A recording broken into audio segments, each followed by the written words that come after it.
Olá, gente, tudo bem com vocês? Pastor Márcio aqui, juntamente com, Gessé, mais os irmãos aqui da Olaria de Deus, e hoje nós vamos falar no programa 100 RS sobre esse projeto Centro de Recuperação Olaria de Deus. Sejam muito bem-vindos e eu queria já que você se apresentasse, falasse seu nome, sua idade. Amém.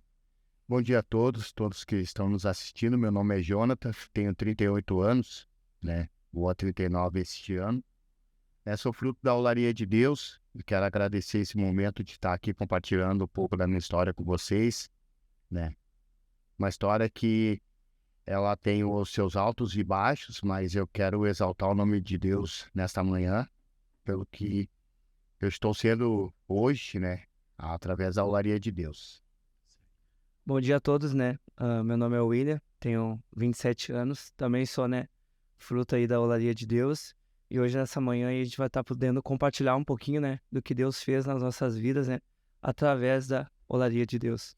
Que legal, gente, sejam bem-vindos, tá? É uma alegria para nós receber vocês aqui e com certeza Deus vai usá-los poderosamente para inspirar outras pessoas, ajudar outras pessoas, assim como vocês venceram, né? Eles também vão vencer. Mas a pergunta é: com que idade vocês começaram na vida de drogadição e que tipo de drogas vocês usaram e quanto tempo ficaram, hein? Eu comecei a minha drogadição aos 19 anos, né? Comecei a ver drogadição dentro de casa. Meu pai era usuário de maconha, minha mãe de álcool, né? Então, isso para mim já, de uma certa forma, foi sendo como lícita, né? Porque dentro de casa, né? Muitas das vezes eu via o meu pai nos fundos de casa, ele mais amigos, e a minha mãe dentro de casa, afogando as mágoas dela por ver o meu pai naquela situação, na bebida, né? E, e eu comecei a ver aquilo ali e começava a tomar um golinho, né? Eu comecei no álcool, né? Comecei tomando os golezinhos da minha mãe, né? E vendo meu pai, a droga em si, maconha, não, naquela época não me fez muito a cabeça, porque eu queria jogar, né? Gostava de futebol. Então, mas era a bebida, né? Mas foi a porta de entrada, né? Que depois de um certo tempo eu saí daquele ambiente, fui morar com a minha avó. Daí eu comecei a jogar num certo clube. Daí fiquei um tempo, até os 21 anos. Voltei para dentro da casa da minha mãe. Ali o ambiente já estava mais pesado, ela já estava em separação com meu pai, né? E eu era muito apegado ao meu pai, só que eu não tinha esse contato muito porque eu não gostava daquilo que ele fazia, né? Ele jogava bem, só que ele usava muita droga, né? Tipo, era mais que cigarro, ele não fumava cigarro, mas, tipo, eu olhava as pessoas que fumavam cigarro e ele fumando a maconha, eu fumava mais do que. Então aquilo ali foi afetando a nossa visão dentro de casa. No momento que a minha mãe se separou do meu pai, foi a porta que, tipo, minha mãe começou a trabalhar mais, ficava mais ausente de casa, né? Daí comecei a ter amigos, né? E esses amigos já também já eram um pouquinho mais do mundo. Então são pessoas que eu não conhecia até então, porque eu morava em outro lugar. Sim. Então eu já como queria, né, ser que nem eles, e eu já jogava um futebol, e eles me convidavam para jogar, e o jogo de regado a droga, regado a bebida, eu ia na bebida, mas até um certo ponto, né? Depois chegou uma época que eu não consegui conter e experimentar, né? Não, experimenta aí que tu vai jogar melhor. E ali foi a porta de entrada para começar a usar o cigarro, né? Que daí eles ofereciam a maconha, não, vou fumar um cigarro. E ali começou, né? Depois da bebida foi o cigarro, e depois do cigarro eu comecei a usar maconha, mesmo tendo a maconha dentro de casa, né? Bebida, os exemplos já vêm dentro de casa, né? Da minha vida.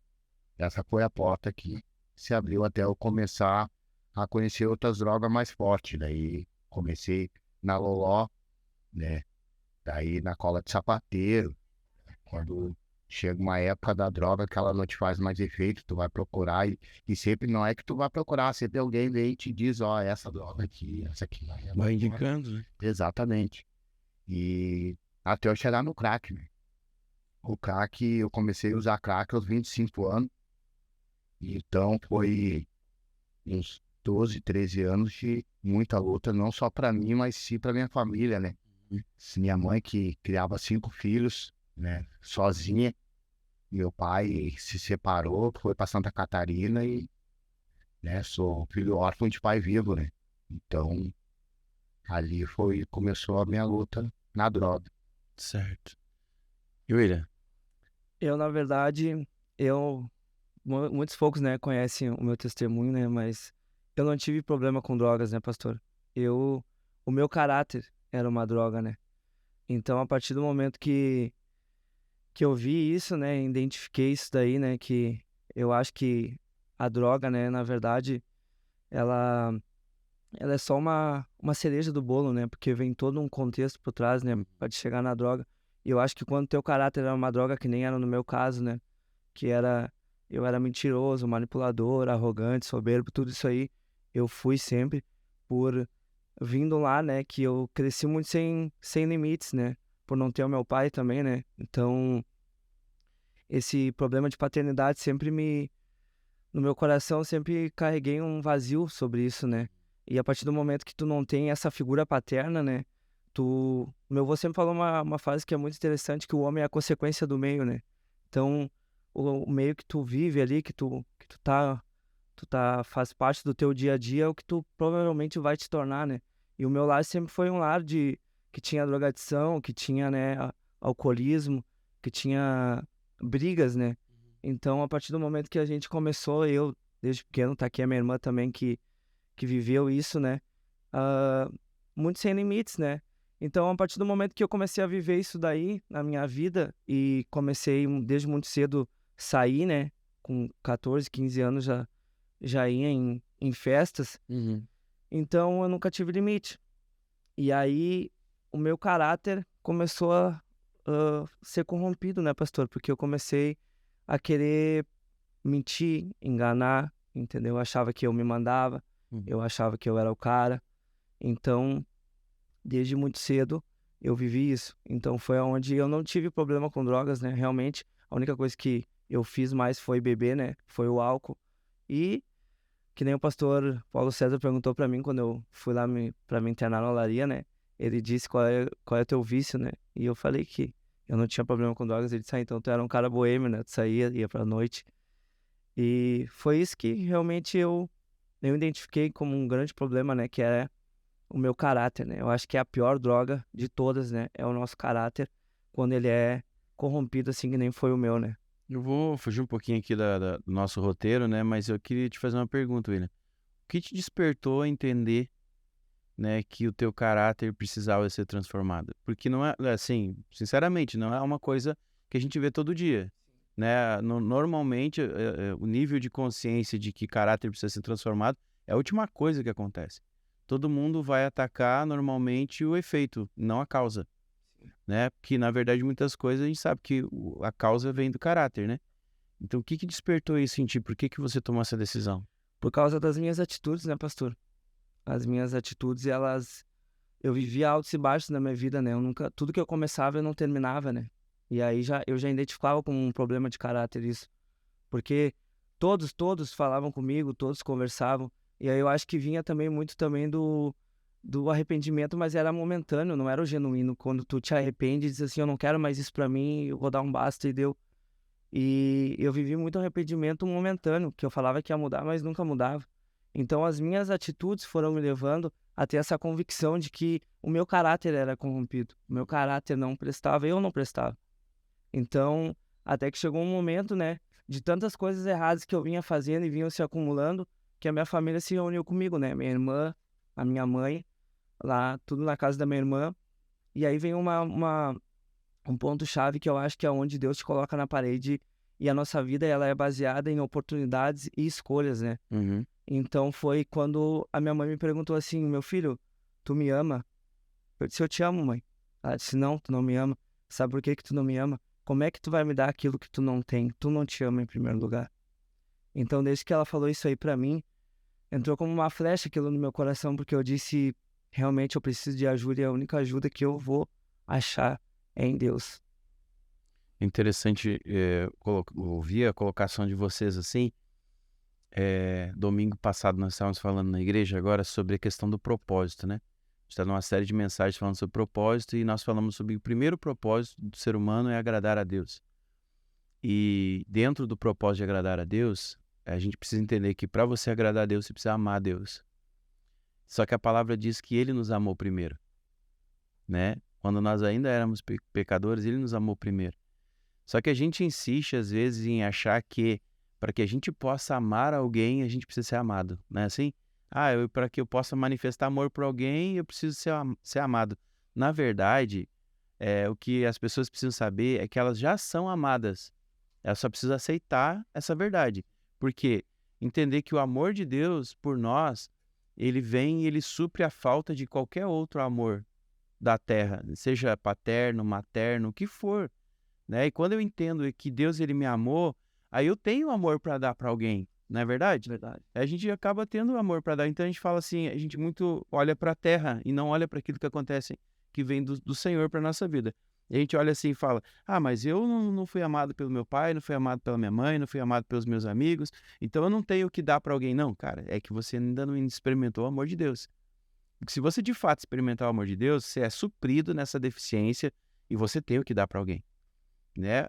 Claro que isso é legal se cada um aqui tem a sua história com seu pai, e eu percebo uma coisa que eu passei por isso também num determinado tempo da minha vida, que a ausência da figura paterna causa um estrago terrível na vida de um homem, de uma mulher, de um jovem, de uma criança. Então, assim, às vezes, o que eu posso falar aqui para vocês é que tudo que vocês passaram, que eu passei, que muitos passaram também, já aí fora, não serve de motivo, né, para a gente não ser hoje um homem de verdade e manifestar isso na vida dos nossos filhos, né? Não sei se vocês já têm filhos, não? Não. Você já tem? Então, gente, vamos lá, vamos avançar. Aqui dentro da nossa sequência de cronograma aqui, tem algumas perguntas que é interessante. Qual o momento de maior tristeza ou de maior perigo ou humilhação que vocês já passaram aí na vida, né? Sei que são duas histórias diferentes, mas... Para mim, o maior motivo de tristeza foi quando a minha mãe, né, teve que me buscar dentro de uma boca de fumo, né? Para mim, ali, ver a fisionomia dela, né?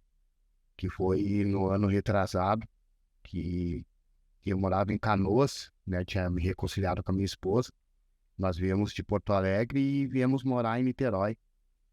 E eu recaí numa certa rua na Rio Branco, na qual fiquei uns dias, daí fiquei sem banho, sem me alimentar, né?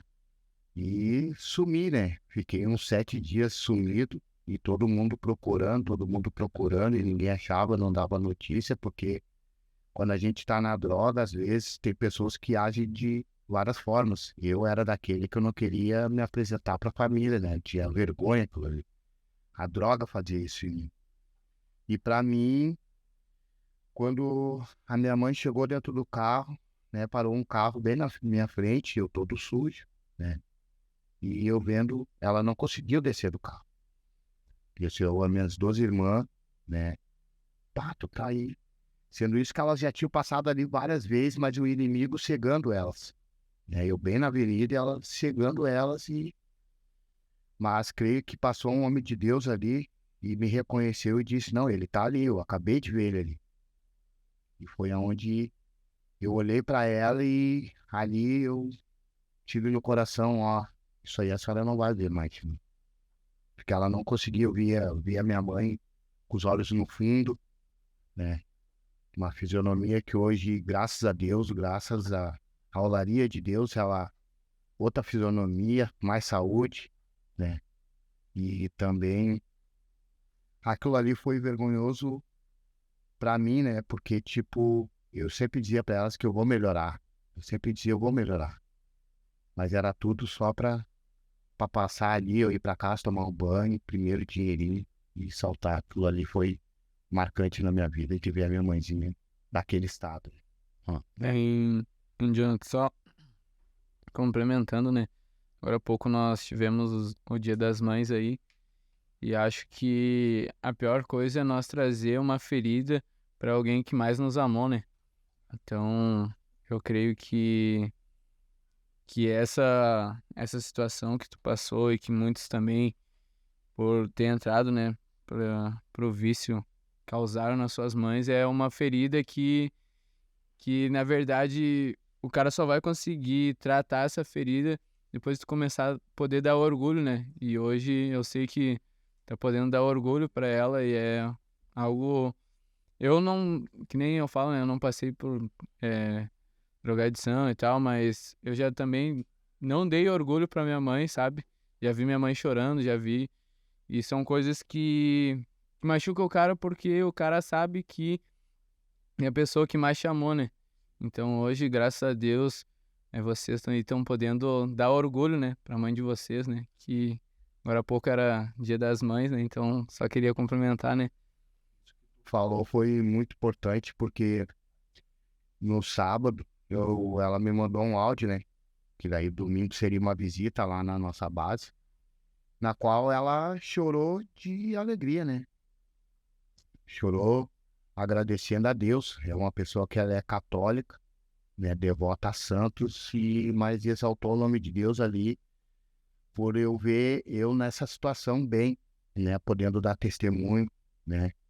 Então, aquele áudio ali para mim foi mais um fôlego de vida, né? Para mim continuar no caminho, não desviar nem para direita e nem para esquerda, né? Porque tem uma fila atrás de nós, né? Assim a gente aprende isso aí na olaria lá, e a gente quando entra na olaria, nasce uma fila atrás da gente. Então, que essa fila continue nas nossas vidas para ser alcançada por Deus. Em nome de Jesus. O meu ato, acho que de maior humilhação, né, que eu passei, né, foi, olha ao nível que eu cheguei pra tentar ser um cara que eu nunca fui, né, de roubar um celular de um amigo meu, porque eu tava sem, sem celular e era um cara que tava me apoiando por último, tava super, ele tem condições financeiras, né, boas assim, né, digamos. E é um cara que tava comigo, que super me ajudou, tipo, até conseguir serviço, né? Sempre me apoiava, meu, trabalha, para com essa vida de festa, de loucurada, e te organiza e vai trabalhar. E aí, de um dia, teve uma situação que a gente saiu de uma festa, eu e ele, e, na verdade, eu já vinha calculando aquilo ali, né? E ele tinha um iPhone, né? E ele deixou no carro, assim, né? E já fazia tempo que tava ali. E eu já maquiando aquilo ali, porque a gente jogava todas as quartas junto, né? E aí eu já maquiando aquilo ali, eu disse assim, bah, eu vou pegar esse celular dele porque ele não vai dar nem conta, né, meu? Ele tem dinheiro e, tipo, né? Não vai nem se ligar, né? E aí eu e peguei o celular aí numa quarta de noite. Aí, exatamente uma semana depois, bah, já fui lá e comprei capinha pro telefone, tudo como se o telefone fosse meu, né? Se eu tivesse comprado na loja e pra te ver que é o que eu digo, né? O nosso caráter, quando ele é corrompido desse jeito, é a pior droga que existe. Porque eu tava nem aí, entendeu? Porque Sim. os outros iam falar, ou... Enfim, eu só queria não fazer ali e já era. E aí eu peguei, fui lá e peguei e fiquei com o celular de boa, como se nada tivesse acontecido. E passou uma semana exatamente, da quarta que eu peguei até a outra quarta, que foi quando aí a minha mãe descobriu, todo mundo descobriu, né? E aí, quando ele foi lá pegar o telefone, né? Ele disse assim pra mim, eu esperava isso de qualquer um, menos de ti. Porque tu é um cara que caminhava comigo, tava comigo já há muito tempo. E eu sempre te apoiei. E eu não esperava isso de ti. Então, esse ato foi um dos atos. E ver a minha mãe também naquele estado chorando, né? Pela aquela humilhação que ela também tava passando, né? Então, eu acho que esse foi o maior ato de humilhação, assim, que eu passei e que eu vivi, né? Como começou a mudança de vocês, assim? A libertação, que tempo que começou? Vocês já falaram um pouquinho, né, de como caiu a ficha, de como que as coisas, né? Mas de fato, assim, vocês sentiram agora realmente vai, é isso que eu quero pra mim, né? A minha libertação foi através do meu filho, né? Meu filho Pedro Henrique. Ele tem 12 anos. Quando eu estava no meu 6º mês de olaria, né? A mãe deles, quando eu entrei, a mãe deles disse que não queria mais, não ia deixar eu ver eles, ia me acionar na justiça. E o meu filho chegou para mim e disse assim, fez uma pergunta para mim, né? Nós brincando, jogando futebol. Dele, pá, abracei ele e ele olhou para mim, ô pai, até quando o senhor vai ficar morando em Desafio? A Olaria de Deus é a minha sexta internação, em último, em nome de Jesus. Aquela pergunta para mim foi um estalar de dedo, né? Na minha vida, na qual eu cheguei ali a um ponto que era Deus, veja, porque até então eu fui em outros centros também, era de evangélico, era cristão, só que eu não queria mudar, né? E quando meu filho falou aquilo ali, vai ser a minha última internação, pra mim, ali já começou em mim, tratamento pra mim. Daí comecei a buscar mais na olaria, né? Eu me encostei do lado de pessoas porque tu sozinho não consegue, né? Então começa, né, se baseando em Deus e se encostando com pessoas que queiram caminhar contigo, tu vê, porque Deus ele vai botar pessoas que estejam no mesmo propósito junto contigo, né? Sim. Tá aqui o meu irmão William, tem outros irmãos também, o Marcelo, né? Então são pessoas que caminharam do meu lado e me ajudaram nisso, porque tinha dias difíceis, né? Foi poucas vezes que eu quis ir embora, mas que todas as vezes eu busquei em Deus, fui em Deus, ó Deus, né? Eu tô aqui porque tu me trouxe, não porque eu quis, ele me trouxe. Daí ali dentro começou. Daí depois a chave também foi ligada na escola, na nossa base missionária, na qual meus filhos, sem influência nenhuma, aceitaram Jesus da boca deles, né? E através das minhas orações e buscas, né? Eles fizeram uma escola de verão. Nasceu no coração deles de fazer uma de 3 meses, então eu só não posso sair dessa caminhada. Você sabe que, ô Jonatas, o grande segredo de tudo que a gente tem percebido, né, no programa 100RS aqui, é que existe uma transição, né, da dependência química ou da dependência de outras formas nocivas de viver para a dependência de Deus, né? Passar a depender totalmente dele em todas as circunstâncias. E eu estava meditando esses dias sobre a questão de Davi. Davi, ele foi um cara que ele reconheceu Deus na vida dele quando ele derrotou Golias. Ele reconheceu que Deus estava com ele, mas ele também reconheceu que Deus estava com ele quando ele teve que fugir de Saul. Então, seja nas nossas fugas, vamos assim falar, né, de coisas que a gente sabe que podem nos prejudicar, ou até nas grandes vitórias da nossa vida, nós precisamos reconhecer que o Senhor ele é conosco, né, em todos os momentos. William, e aí, para você, como é que foi essa virada de chave? Na verdade, tipo, eu já venho também de toda a transformação que eu vi na minha família, né? Através da minha... Tudo começou lá pela minha bisa, depois pela minha avó, né?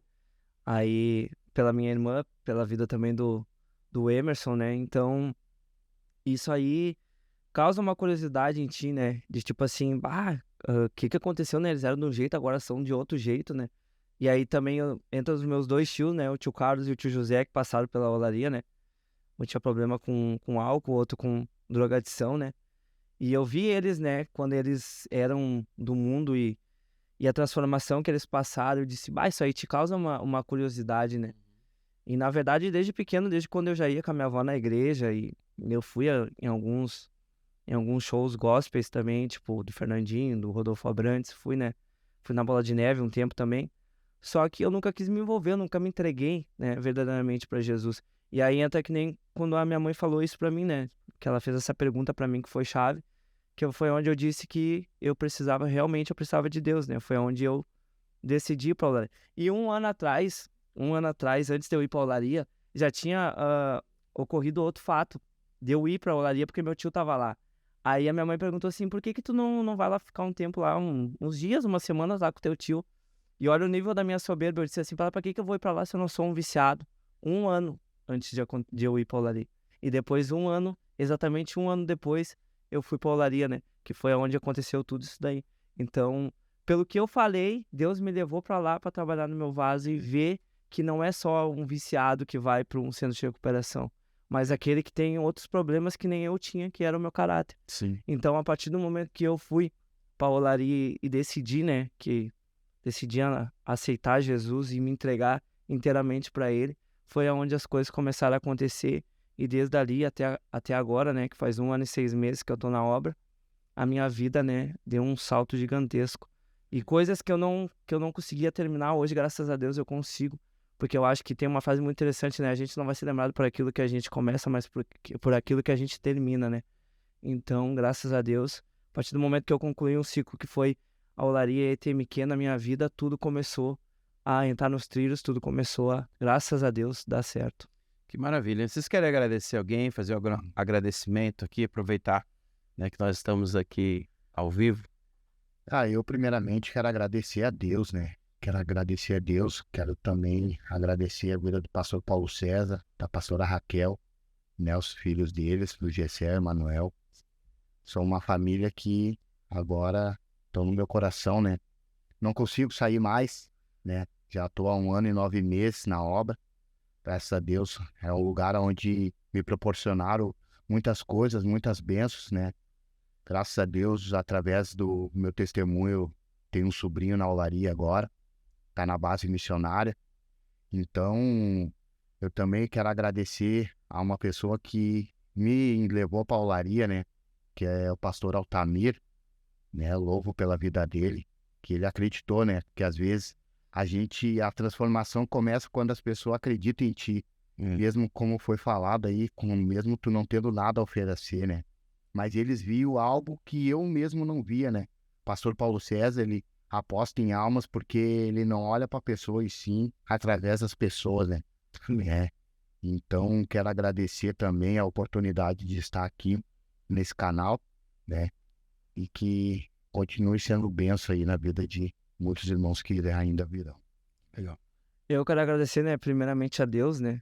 E segundo, também agradecer a minha família, né? Todos que me apoiaram, minha irmã, né?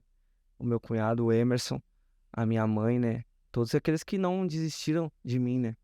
Quero agradecer também a vida do pastor Paulo César, né? Que é um grande homem de Deus aí que Deus colocou na nossa vida, né? O Gessé aí, meu irmão de caminhada, né?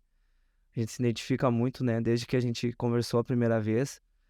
E todos aqueles que fizeram parte, fazem parte da minha caminhada com Jesus, né? Que eu acho que Deus une propósitos, né? Então, também a vida do Jonathan aí, né? Que é meu irmão de caminhada, graças a Deus estamos juntos aí, né? Se conhecemos lá na olaria e a gente tem uma amizade linda, né?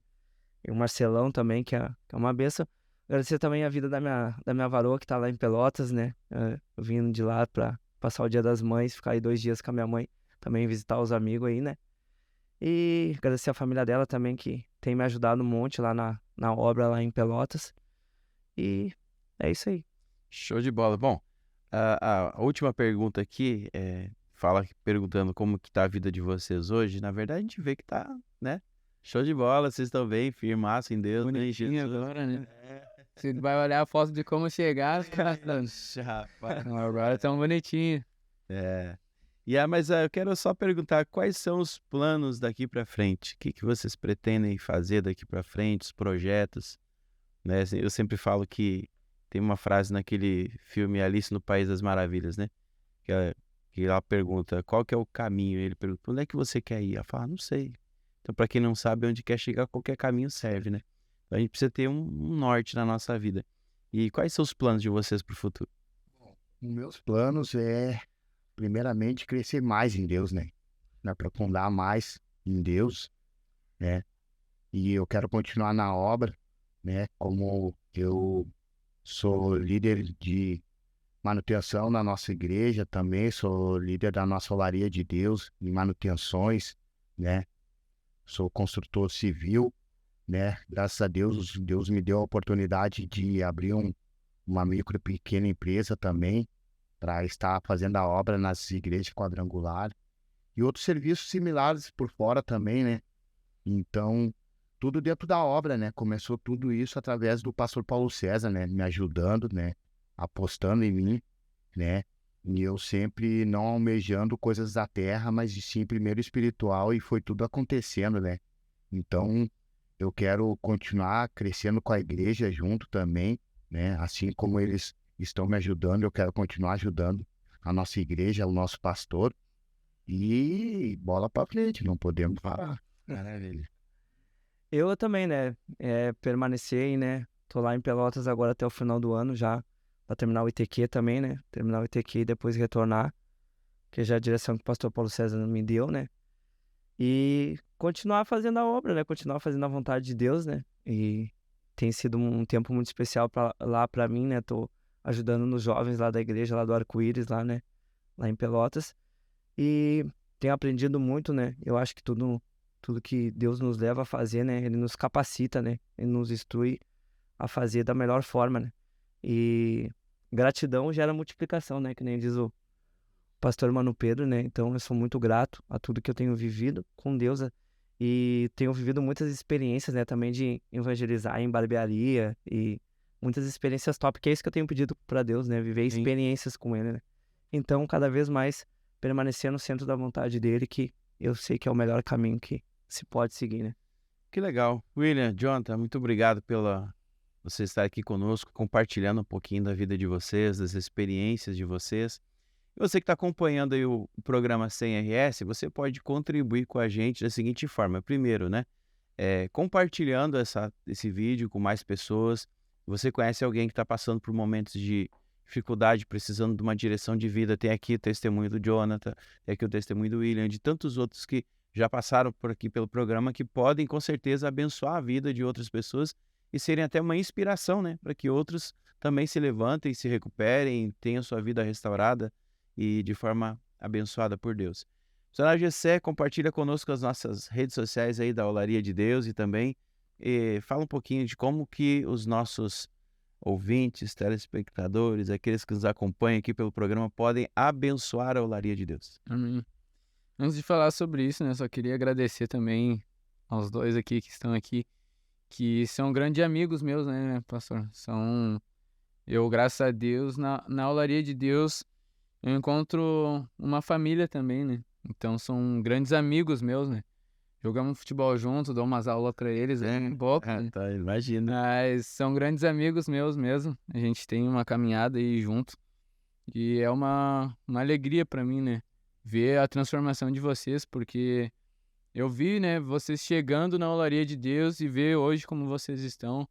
Pra mim é motivo de muita alegria mesmo. Então, queria agradecer a vocês e motivar vocês a cada vez viver mais as loucuras por Cristo, né? Eu gosto muito de falar sobre isso, né?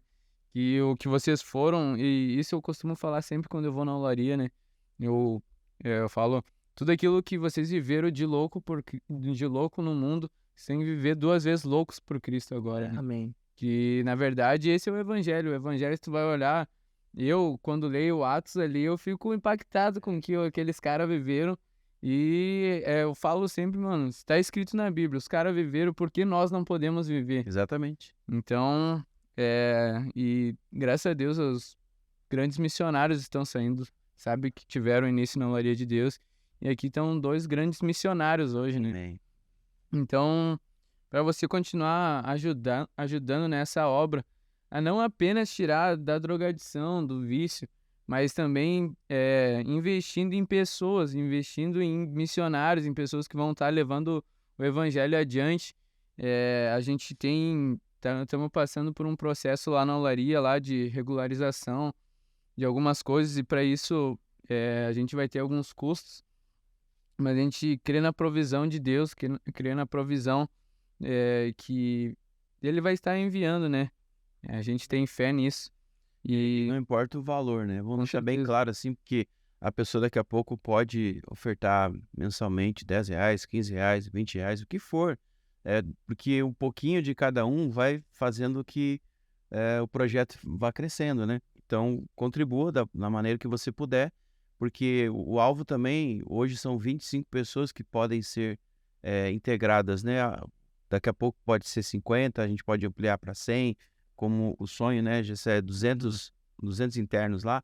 Você imagina 200 internos, são 200 famílias que estão sendo transformadas, que estão sendo mudadas, né? Imagina, gente, com isso aí é maravilhoso.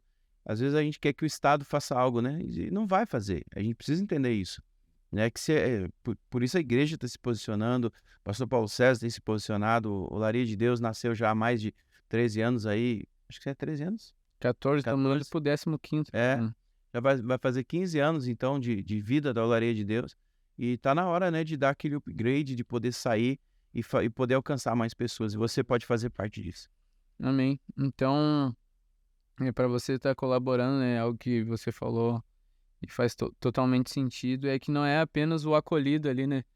Nossa Centro de Recuperação são famílias que tudo começou com um tio, né? Um tio do William que foi.